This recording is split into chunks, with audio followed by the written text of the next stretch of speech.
Hey everyone, this is Ed Kiefer again, bringing you another Luxe highlight.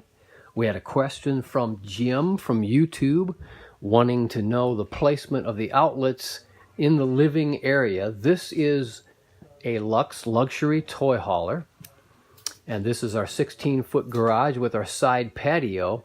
So you come in here, and right on the edge of this peninsula, there is an outlet there.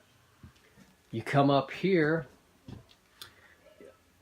in the by the sink, and there is an outlet right above here underneath the counter.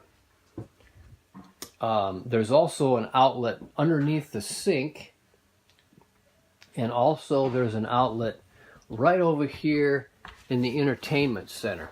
There's a couple of outlets. There's an unused outlet there, and this outlet is being used by the Blu-ray player and the sound system. So hey, give us a call, ask us some questions. We love to hear your comments and feedback.